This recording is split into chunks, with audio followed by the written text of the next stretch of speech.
Good morning to you all in Canada. I guess most people are in Canada, is it? So we recently had Magga Puja Day, and Nitya mentioned that I might say a few words about that. We have these three biggest Buddhist holy days of the year. We have Magga Puja, which commemorates the birth, enlightenment, Mahaparinibbana of Lord Buddha. Then we have the day where Lord Buddha set in motion the teachings on the Four Noble Truths and the Eightfold Path, and that's considered traditionally to be Dharma Day, although it's also the day that Sangha, enlightened Sangha, manifested in the world. But then we have the Magga Puja, where it's famous for a gathering of 1,250 arahants spontaneously gathered. So it's considered Sangha Day. That was an interesting occasion for many reasons. Firstly, all of the bhikkhus present were enlightened. And Lord Buddha chose to start teaching Vinaya. So this is an interesting thing to consider, because Vinaya means discipline. And when Lord Buddha talked about his teachings, he talked about the Dharma and the discipline. So the Dharma, when he's talking about his teachings, it's like an instruction manual or the map, ways to consider in order to develop calm and insight, liberate oneself. And then the Vinaya part is the fact that we have to do it in a disciplined and consistent way if we want to get those results. And it also became rules. So the Dharma and the discipline also later became rules. But on that occasion, Lord Buddha didn't lay down any rules. And that's amazingly enough, because everybody was impeccably behaved, beautifully behaved. Nobody was breaking any yet.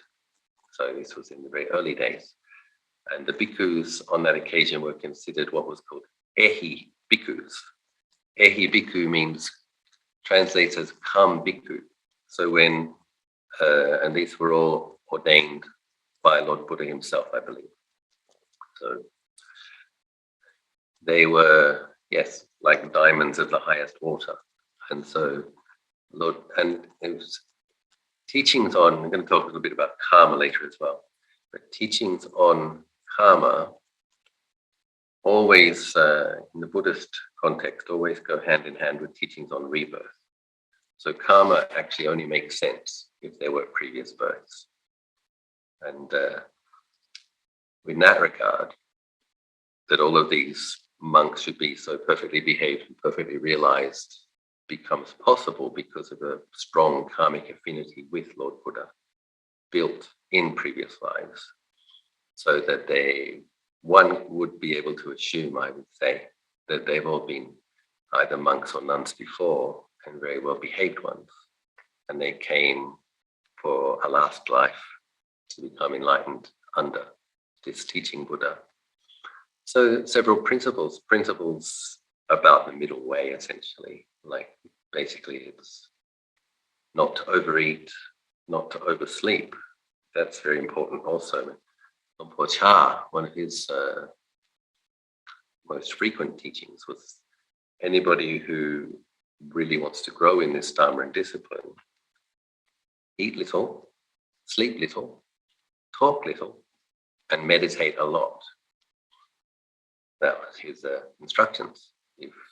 If we want success, if we feel like we're not progressing, look at our habits.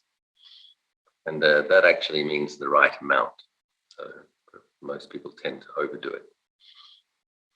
So yes, the Awada Patimokkha, Lord Buddha set down some standards, some basic principles as guidelines. And another was, of course, not harming, not insulting, not speaking harshly. So moderation with the sensuality, and then moderation with the irritation and aversion. Later on, the Sangha grew, the gathering grew, and Lord Buddha had many occasions to lay down very specific rules about what should be done and what shouldn't be done by bhikkhus and bhikkhunis, laymen and laywomen. So yes, we had our gathering here. As we did, it was nice to be able to welcome people back, obviously because of the COVID phenomenon. We haven't been able to welcome many people, but now we have our usual following coming back. It's very nice to see them. So yeah, I started talking about the fact that karma is understood in conjunction with a belief in rebirth.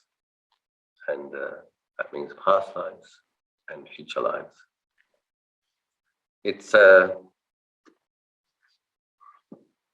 people don't like, well, many of us, myself included, don't really like the law of karma, because it seems unfair when we consider that we make mistakes because of ignorance. Then karma seems unfair. If we don't know better and we do something unskillful, like I had a bhikkhu friend whose father took him fishing, and when he was a little boy, and the father told him to beat the heads, the faces and the heads of the fish in the boat after he caught them.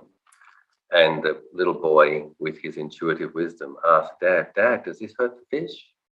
And the dad answered, no, son, the fish don't have any feelings. So he was clobbering fish on the head as a little boy, hundreds of them. And then later as a bhikkhu, he developed what was called, I think it's called atypical facial pain, where he just used to get these terrible aches in his face and migraines, and no matter what he did to treat it, it was an ongoing challenge. And so there's one occasion, I think, where we could see a causal link between the kinds of feelings that he had caused beings in this life. And the thing is, though, what I'm saying about why sometimes we don't like the teachings on karma is that as a little boy, he asked Dad, do they hurt? And somebody told him, no, they don't. And so even though he had no intention to hurt them, and if he knew the fish were hurting, he wouldn't have done it, he still got some karma because it was him that was hitting those fish. The thing about karma is things that we do, how that makes others feel, that a similar experience will be coming back to us.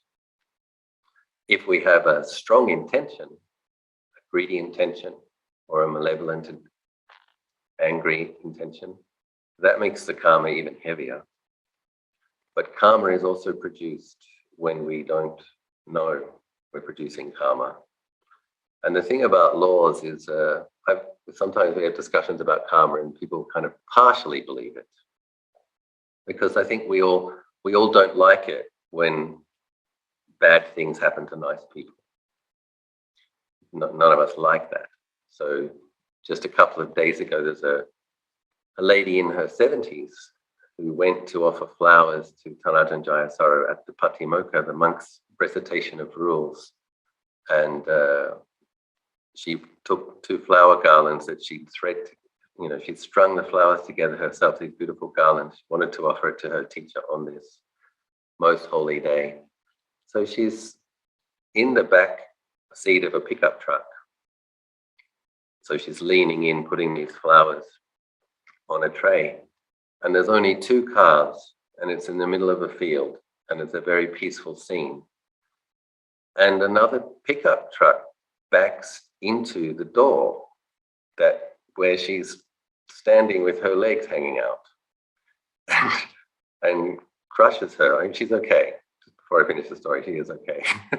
She's bruised. She's badly bruised. But, just if you think of it, right, it's like she's hand-strung these flower garlands. She's having the intention to offer them to her teacher.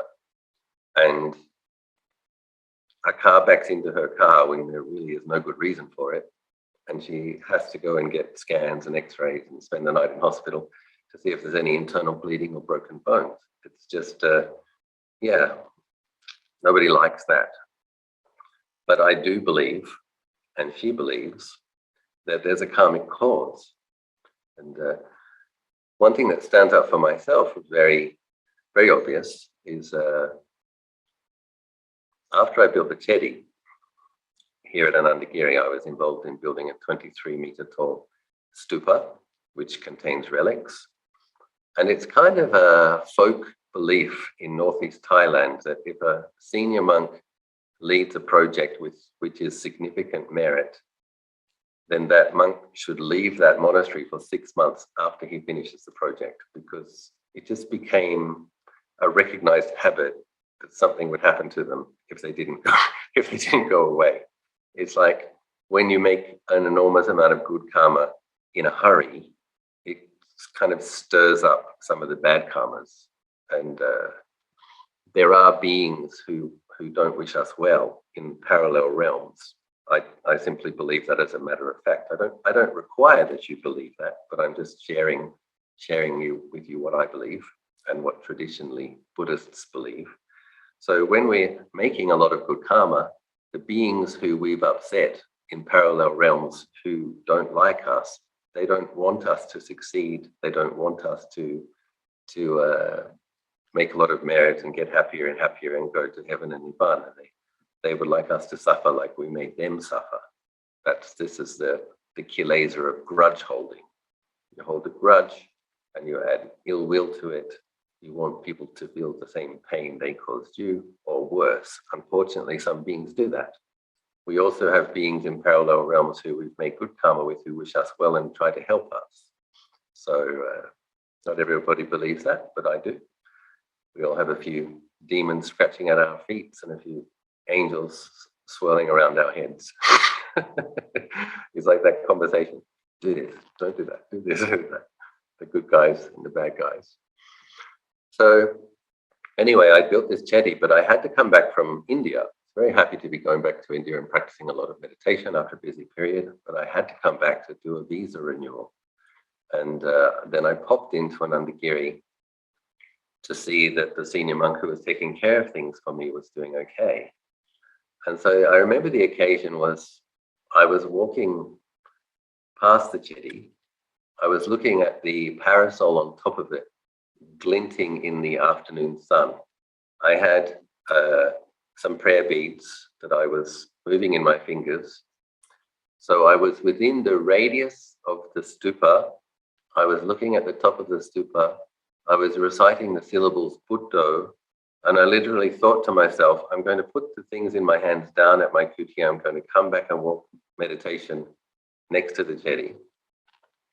And we were extending the platform, and so the builders had put a kind of a form and braced the form, and they drilled pegs into the road, and so I hadn't been perfectly mindful of that because I'd never seen that method before, actually drilling holes in a road and putting pegs in. So I wasn't expecting that, but I saw these wooden struts holding up a form when I walked. But when I walked back, I was looking at Chedi, and so what happens with my left foot, I hit one of those metal pegs and I started to fall over, and I brought my right foot forward quickly to steady myself so I wouldn't fall. As I did that, the shoe flew off my right foot, and I brought my right foot down with all of the strength I could muster to steady myself so I didn't fall.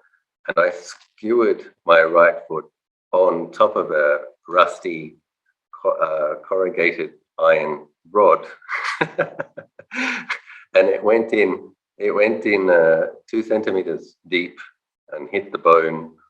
And yes, I still remember that kind of deep thudding kind of pain, and it limping to my kuti with a splotch of blood with every footstep. And sorry. Anyway, the reason I bring this story up is I was holding prayer beads. I was with Buddho. I had an appreciative consciousness.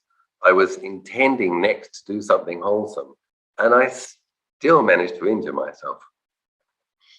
And so, yes, I've had conversations with some of my teachers who have remarkable abilities, and apparently in one life I was a younger brother of a Thai prince, and we went to war with the Burmese, and apparently I shot a good number of people with guns from Portugal, with gunpowder. You can get a lot of details, and I literally can't imagine shooting somebody. I can't even imagine. But, you know, why all of a sudden there's this sharp object penetrating your body, and when the mind is very, very wholesome. The thing about karma is, like, there's wholesome karmas which support us through the negative karmas if we have both. Most people have some wholesome karmas and some negative karmas. So what was interesting about that experience was it didn't tear a ligament, it didn't break a bone, it just caused pain. When I went to the hospital, the doctor couldn't stitch it. He said it's just mush. He had to scrape it out, what was mush. And he said, this is going to have to grow back from the bottom of the hole to the surface of the skin. And so that's going to take longer to heal. And I was going back to Bodh in a week to continue with my 8 to 10 hours of formal sitting. And I remember feeling frustrated, like, will I be able to do that? It's very important to me. I really want to do that. And it turned out that every single step really hurt when I put weight on the foot. But when I was sitting, there was no pain at all.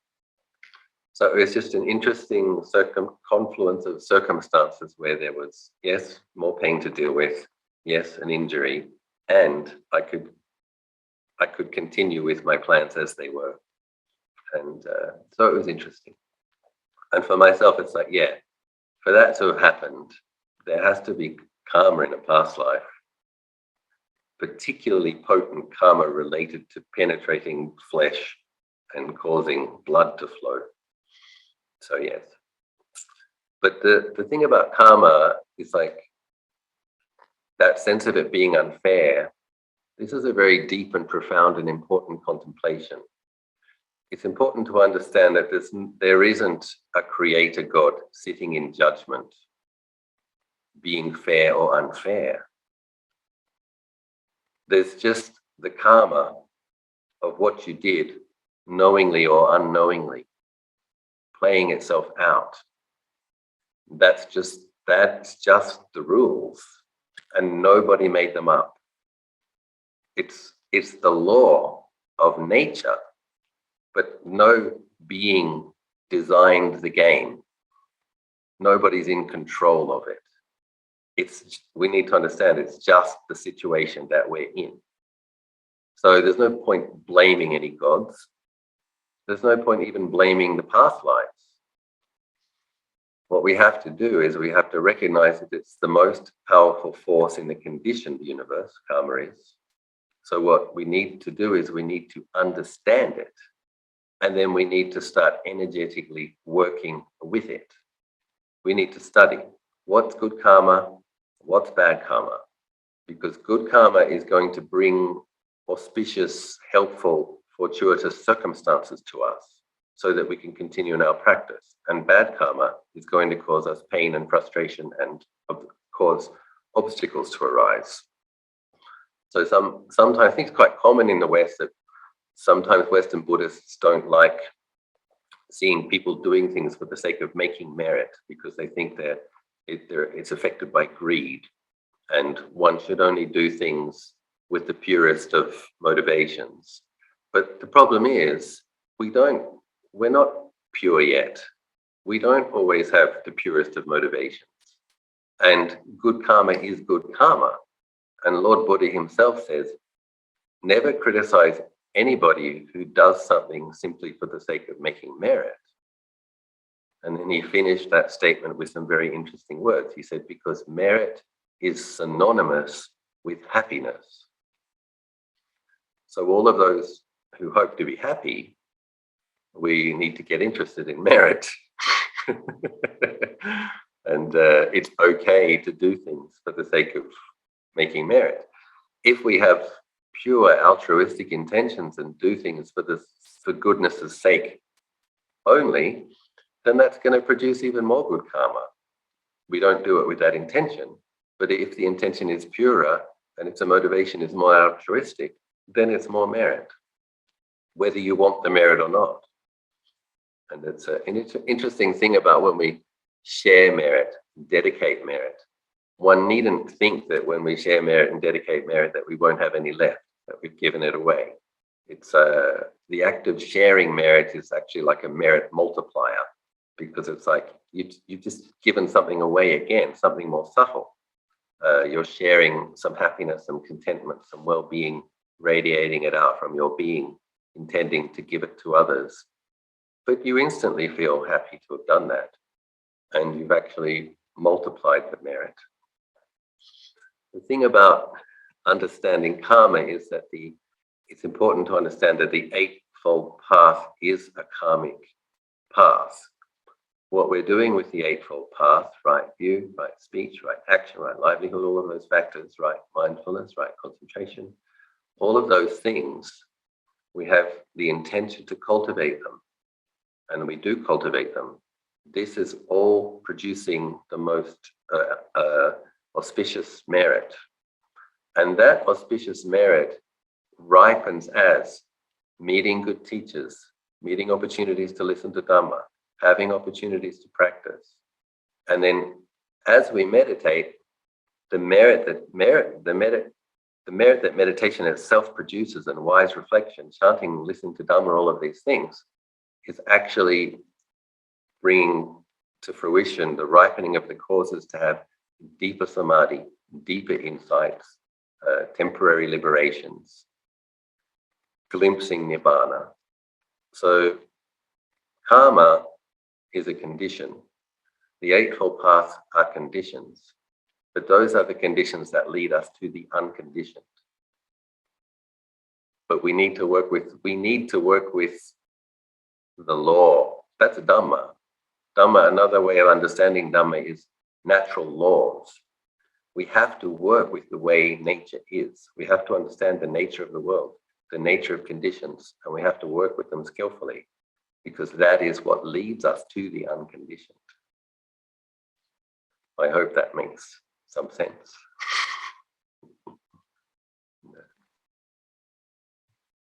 Thank you, Prajan. Handamayam Dhammakathaye Sadhukaram Dadamase. Sadhu, sadhu, sadhu, anumodami.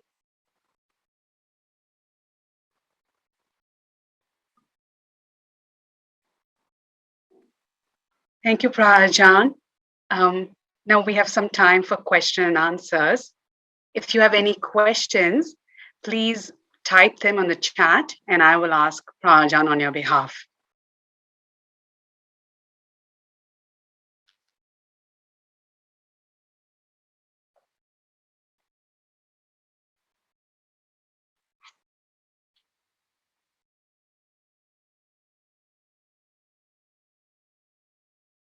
So one question, Prajan, is about the injury that you described. Were there any after effects of the injury? None at all. I can't even see a scar. Wow. So it was a 2 centimeter thick, 2 centimeter deep, 1 centimeter wide circle. It was a 12 millimeter rebar, flat rebar, which I punctured my foot onto. And no, I did take magnesium and zinc during the healing process. Great. No limp, no pain, nothing, no scar. Excellent. There's another question. It's kind of up there. Is everything that happens to us considered karma, or just major events that have significant impacts? So Lord Buddha did say that karma is so kind of complex that we can't really understand it intellectually, but we can't perfectly understand it because it's imponderable. So what it is that beginningless lifetimes of wholesome, neutral, and unwholesome actions of body, speech, and mind. And then you've got all of those beings around you who've got the same phenomenon. And then you've got this just overlapping. So you've got cultural karma, group karma, countries' karmas, individuals' karmas. It's a lot of things are happening there. So can you say that everything is karma? In a way, yes. But whose karma, which karma, where did it come from? In terms of what we need to do, we need to be careful to be making as much auspicious and helpful karma with our mind and our speech and our bodies. So, and setting intention is very important in the type of karma that we make. The way we dedicate merits, like we set our aspiration and our goal. And I think Asians in the Buddhist countries, I mean, sometimes it can go too far into praying and praying and praying all the time. It's like praying can only help so much, but we have to do things to help ourselves. But setting like aspirations, particularly after meditation or after making good karma when the mind is bright and happy, setting the clear intention. I intend to do more meditation. May I have opportunities to do retreats. May I meet Buddha Dharma in future lives. Setting those kind of aspirations when the mind is bright and receptive. Setting our intention to be liberated deeply and clearly, repeatedly, is very powerful and very important. I mean, I think I can see the way that manifested in my life, because as a teenager, I hadn't met Buddhism yet. And I just had this feeling of there's something out there that I need to find and I haven't found it yet. So there's just this familiarization and also a kind of a non-negotiableness. Like my parents would ask me, what are you going to do with your life? And I'm like, I don't know. And my mum would say, what do you mean you don't know? I would say, I don't know, Mum, means I don't know. I really don't know.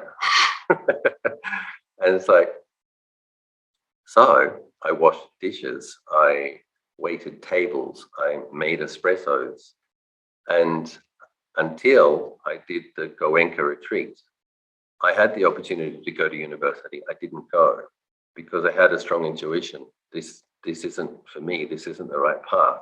I know this won't make me happy.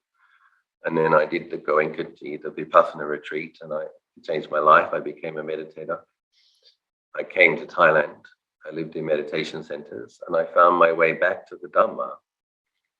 This has to have come, I believe, from setting the intention very, very deeply that I am going to practice. I'm going to find the Dhamma and practice towards liberation. That's what I'm going to do, because even though I was born in Australia and I had a lot of options with what I would do with my life, I didn't see anything that I wanted to do. Nothing touched me or impressed me enough that I could commit my heart and life to it until I found the Buddhist meditation practices. And then there was a sense of, this is it. This is what I've been looking for. This is what I want to cultivate. And so setting intentions, I mean, if I hadn't done that in a previous life, I don't think I would have said no to all of these other options. And then I would have got kind of stuck in a worldly situation, which would have been difficult to extricate myself from. Car paying, just the way it manifested, don't get a car. You'll have to pay for insurance. You'll have to pay car payments. It was just very, very clear from a young age. I rode my bicycle in Sydney and I didn't even learn to drive, which is weird for an Australian. There's this sense of don't learn to drive, don't get a car. And I think what that is a kind of an intuitive awareness of keep your options open, don't get trapped. I mean, going to university often comes with a debt, right? You have to take a student loan unless you come from a wealthy family. Oftentimes you have to take a student loan. That comes with consequences once you've got debts to your name. So, yeah. Setting intentions repeatedly for lifetimes has very powerful consequences. Thank you, Prajan. The next question is, Ajahn, I have a teacher who thinks that the karma of meat rests only with the butcher. Would you speak to the relationship and the link between meat and karma? Yeah, so in Asia, it's usually understood that way. And the reason it's usually meaning Southeast Asia. So it wasn't understood that way in China necessarily. So many Chinese Buddhists became vegetarian. But so Lord Buddha says it's against the precepts to kill, right? But he didn't say it was against the precepts to eat the meat that someone else killed. And he himself did eat meat if it was offered to him. He was very particular about saying, if you know that somebody's killed an animal specifically to feed you, that meal is forbidden. But if you're taking a portion of what someone has prepared for their family, that meal is pure. Whatever it is they prepared for their family. Some meats were unallowable. Bear, tiger, snake, things like that. So Lord Buddha, because he was establishing a order of mendicants who he wanted to be easy to take care of, he didn't tell them that you have a right to be particular about food and tell people what you will and won't eat. You have a duty to be content with what is given. That was his standard. But he never said, as far as I'm aware, that eating meat, there's no karma. So obviously, particularly if you're buying it. So I think for the monastics, it is less karma because we haven't asked anybody for it. We really are just eating what we are given. And but if one goes and buys the fish and the pork and the beef every week, obviously one is supporting the industry. And so I would say there is a portion of the karma, but obviously I would agree that most does sit with the person who killed the animal. So you understand that the way karma works is the person who kills the animal's experiencing fear, doesn't want to die, and anxiety and pain. And that person's directly causing that. So one conscious being is causing these feelings and emotions in another conscious being. So that's a heavy karmic exchange. By the time it's meat in the supermarket, the consciousness isn't there anymore. So it's, and by the time it's on your plate and cooked, there's no consciousness there. So you're not directly affecting that being in that moment. So it's a lighter karma. But the fact that you pay for the meat and that pays the salary of the butcher, yeah, there is some karma there. Thank you, Prajan. The next question. Please talk about the feelings of guilt that could arise when karma is created. I am referring to the guilt I experienced as a Christian because of the relationship to sin.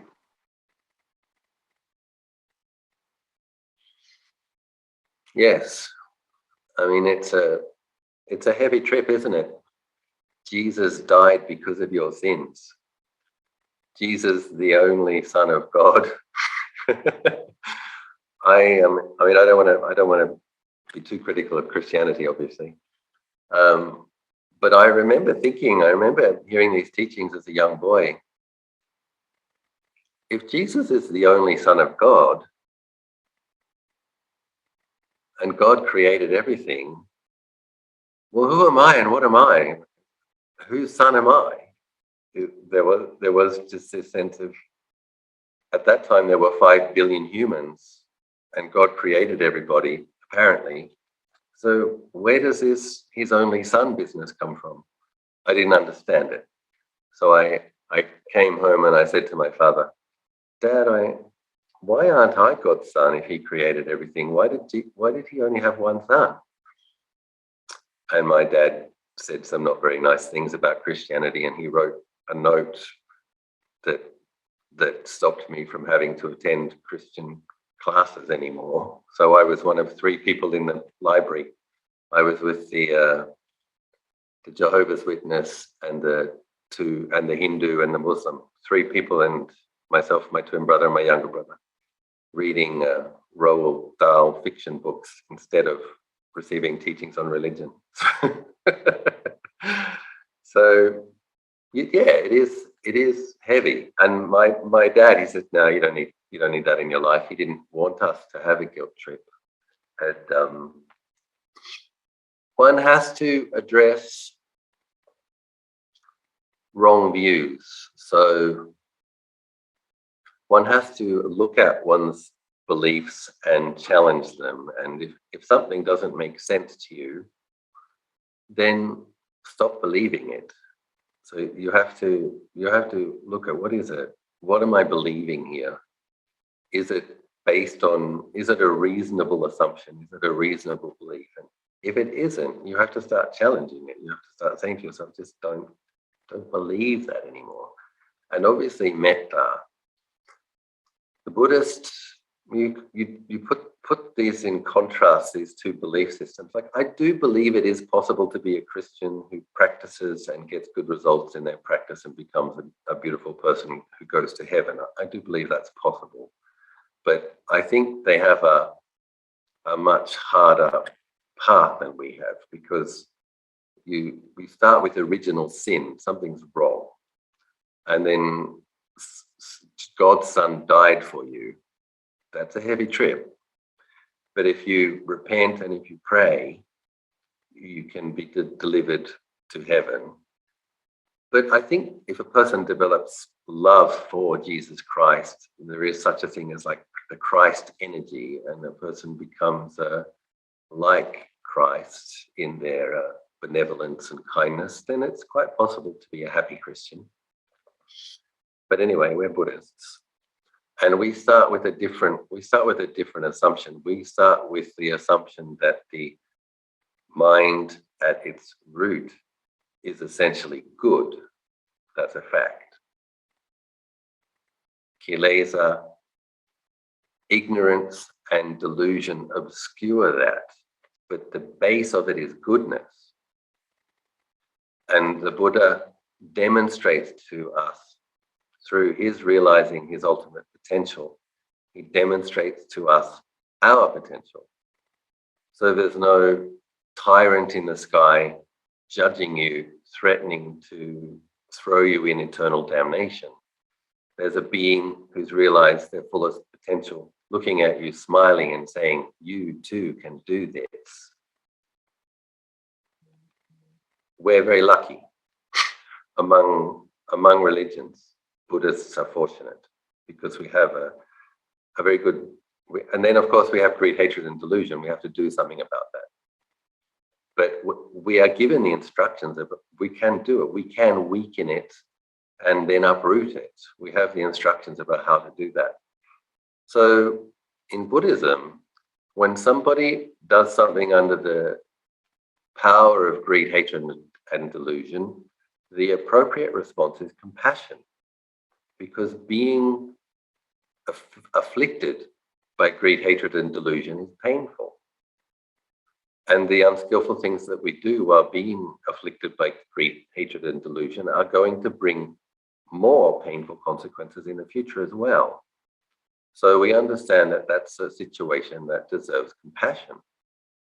So, and compassion is one of the Brahma Viharas, a divine abiding. So we are allowed to sit on our cushion and wish ourselves well and wish ourselves freedom from suffering and have compassion for ourselves because we're afflicted by these things. We don't have to, nobody's asking us to create a heavy negative self-image and flagellate yourself with I'm no good. All beings in the universe have Buddha potential except me. I'm the bad one. It's like, no, you also have Buddha potential, Arahant potential. You just need to get on with doing the skillful things. And so in a way, Buddhists, we consider guilt as essentially a waste of time, a waste of energy, and a terrible shame, because it just kind of slows you down. and it's completely unnecessary. But in terms of a healthy sense of conscience, that's a different thing. Like knowing when you've done something wrong, recognizing that you did something wrong, wishing that you hadn't. But the difference is at that point, when you recognize you've done something wrong and you wish you hadn't, you don't feel guilty. You set the intention not to do it again. It's like, okay, that was a mistake. Now I can see how crappy I feel. I'm going to really try not to do that again. That's skillful. And that's what we have to do. And being humans, we often make the same mistake again.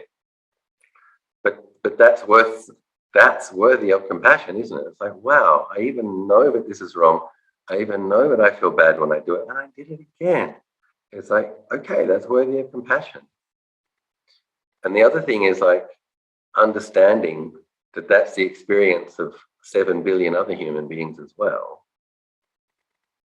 One doesn't have to, don't have to be so self-indulgent as to think that you're the really, really bad one. It's like, we're all struggling with this. And there's some humility in kind of expanding it. It's like, how many people did something bad today? Hundreds of millions of them. So if you expand that, may I be free from suffering, may all beings be free from suffering, may I be free from the greed, hatred, and delusion that causes me to act unskillfully. May all beings be free from the greed, hatred, and delusion that causes them to act unskillfully. It's a very beautiful response to the fact of ignorance and delusion and unskillful action, is to sincerely make the wish that we may free ourselves from these things. But it takes time. Habits can be deep. Like if we were exposed to certain ideas that conducive to feeling guilt for 18 or 20 or more years, yes. So this is when we have to have a discipline about metta. We have to learn to hold the metta in the heart area, really, really hold it very sincerely. And it replaces other habits. We replace unskillful habits with the skillful ones. And with discipline, it really does occur that you just change it does take time, but I mean, this is the good thing about karma when we know how to work with it. Volitional thought, volitional speech, volitional actions, committing to a meditation practice, committing to thinking skillfully, and doing it religiously, then you end up with a different mind in a few years.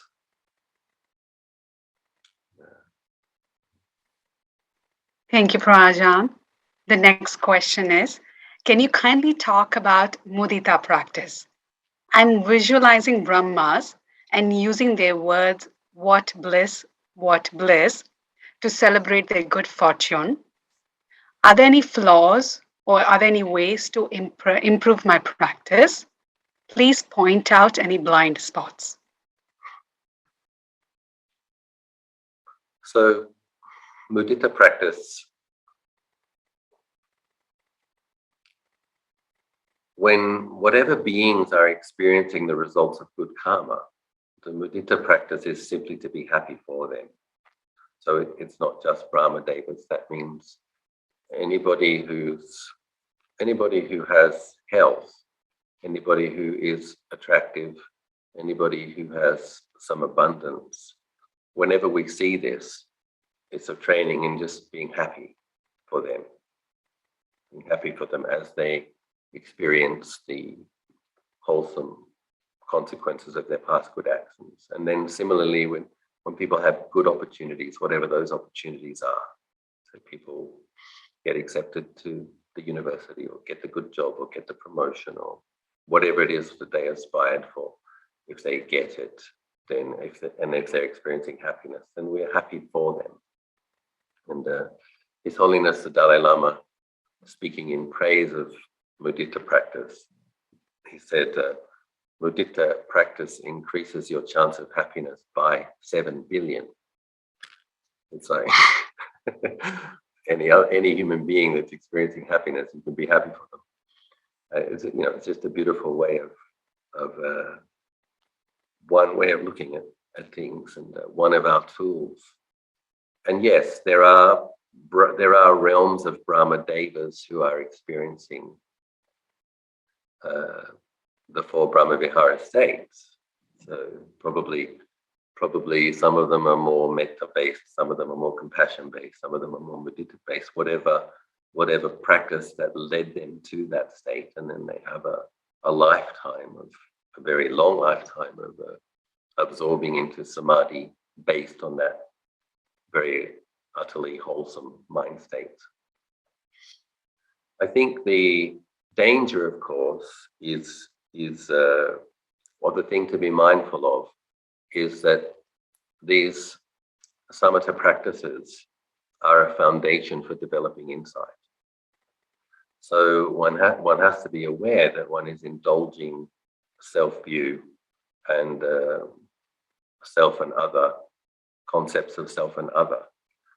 But what happens with Brahma Vihara mind states is when the mind experiences gladness, well-being, and starts to gather in samadhi, the thoughts fall away.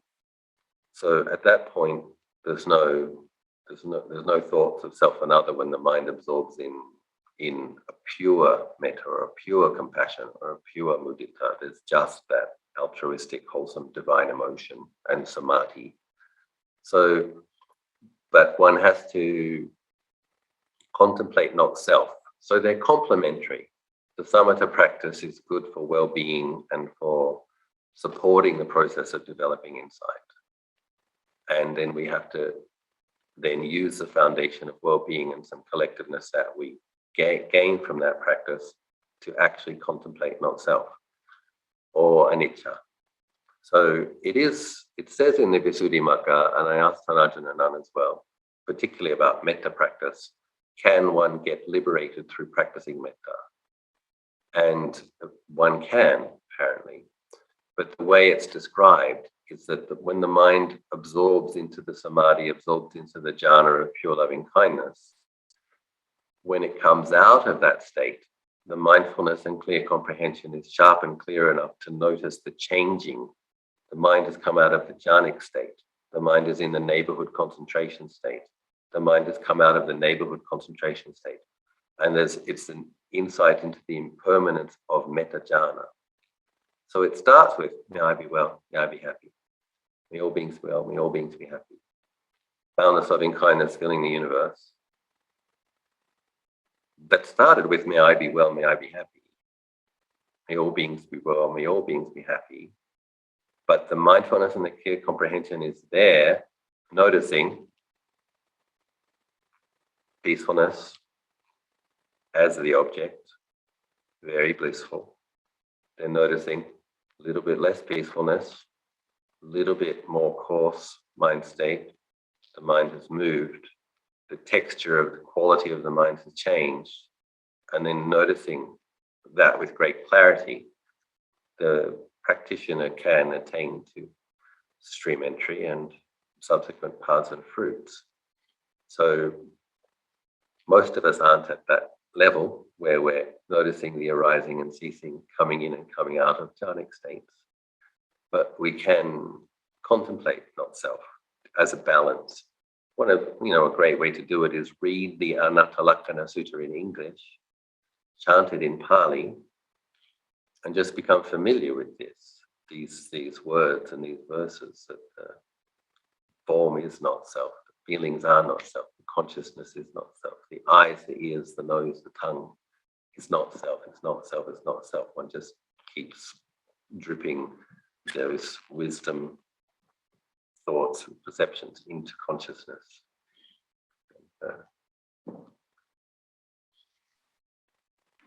Thank you, Prajan. It's also 11:01 p.m. So just wanted to check with you. We do have some questions, but I wanted to check with you. Okay. Do you want to take one more question or cash in our chips right now? Ask me one more, please. Okay. So Ajahn, this question. Ajahn mentioned about multiple lives that we have. Is there any connection with our past life and who we are in the present life? Are we with the people who were part of our previous lives? Why do we have rebirths? Loaded question. Nice, simple one. Yes. So, the first part again, read the first part. Is there any connection with our past life and who we are in the present life? Yeah, so this isn't well understood, and it is worthy of contemplating. So there is subtle consciousness or subtle mind. So Buddhists don't like it when you use the word soul because it seems to allude to a permanence that doesn't exist. But there is a subtle consciousness, and the sutras do say this. The bridge between the past life and this life is consciousness. So there's a type of consciousness that moves between your past life and the current one. And this is why it's possible for people to recollect their past lives, because there's a connection to them.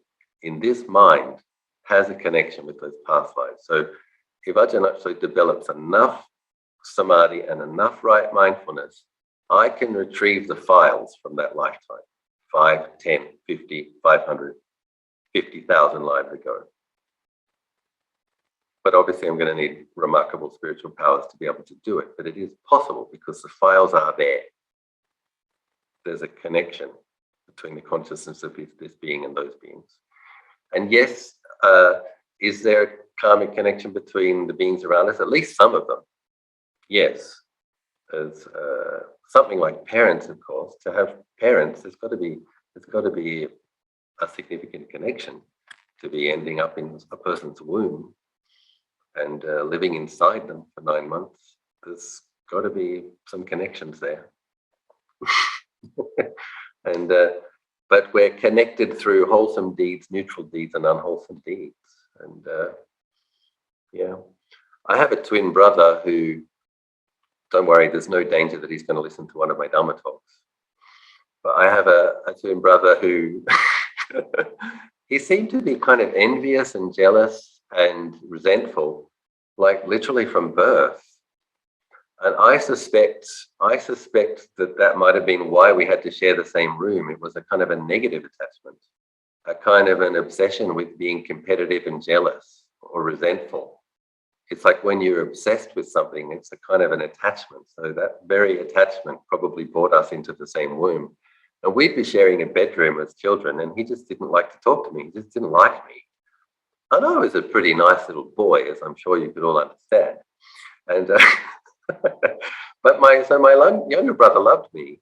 So I literally used to go into my younger brother's room, kind of bust him out of his cot. I'd put a pillow down on the floor and drag my little brother out over the cot, and he'd like bounce on the pillow. And I'd bring him into my room and we'd play Legos together while my twin brother ignored me. And to this day, even though I live in a different continent, he still says things about how much I used to rub it in that I was more intelligent than him or something. I mean, I've literally been living away for 25 years. And he still makes comments about how hard I made his life. Yes, it's worthy of compassion. But I just mention it because, yeah, something was going on. There was a dynamic already occurring from a very, and he says things like, yeah, because I was bigger. He says things like, yeah, you stole the food from me when we were in the womb, and then you came out first. And he's just like, Jesus, man. I mean, somebody had to come out first. Anyway, it is what it is. People have their stuff. And, you know, if he was a Buddhist practitioner, he'd be able to develop more clarity and see the painfulness of that and contemplate karma and move beyond. But if people don't apply mindfulness and challenge their views, they can be stuck in the same habits until they die, unfortunately. And so, yes, there are karmic connections. And I think when you meet somebody and you like them, you hardly even know them, but you meet somebody and you just like them. I think we all have that experience. We also have kind of experience of something about that person I just don't trust. You know, we all have that. I think intuitive awareness is kind of working in certain ways, and when people fall madly in love, it just doesn't make sense. I just fell in love. Yes, rich web of karmic connections. I guess it's, some people do make aspirations, and the aspirations we make affect us. So I think one of the things that the Mahayanas make vows, may I be born in an area where the Dharma has not yet spread, so may I spread the Dharma to that place. So it really depends. So if you're making aspirations to be born in a different place so that you can positively affect new beings, well, then it's possible. But that's probably advanced. Most of us have some karmic connections with the beings who are around us. I remember feeling myself, I'm sure I've mentioned it before, I remember feeling myself, there was a certain amount of warmth and abundance in my family, but there was this just situation when we were sitting at the meal table where I'm like looking left and looking right and just thinking, no, wrong place, wrong people. I love my family, don't get me wrong, but there was this sense of, who are these people? And there was a sense of coming home.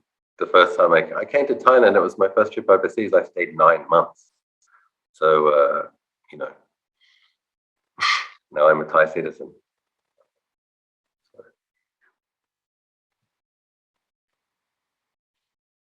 Good to spend time with you. I wish you all the best in your practice. Thank you, Prajan. May we all grow in Dhamma together. Thank you. Sadhu, sadhu, sadhu. Okay, good evening, good morning, good evening.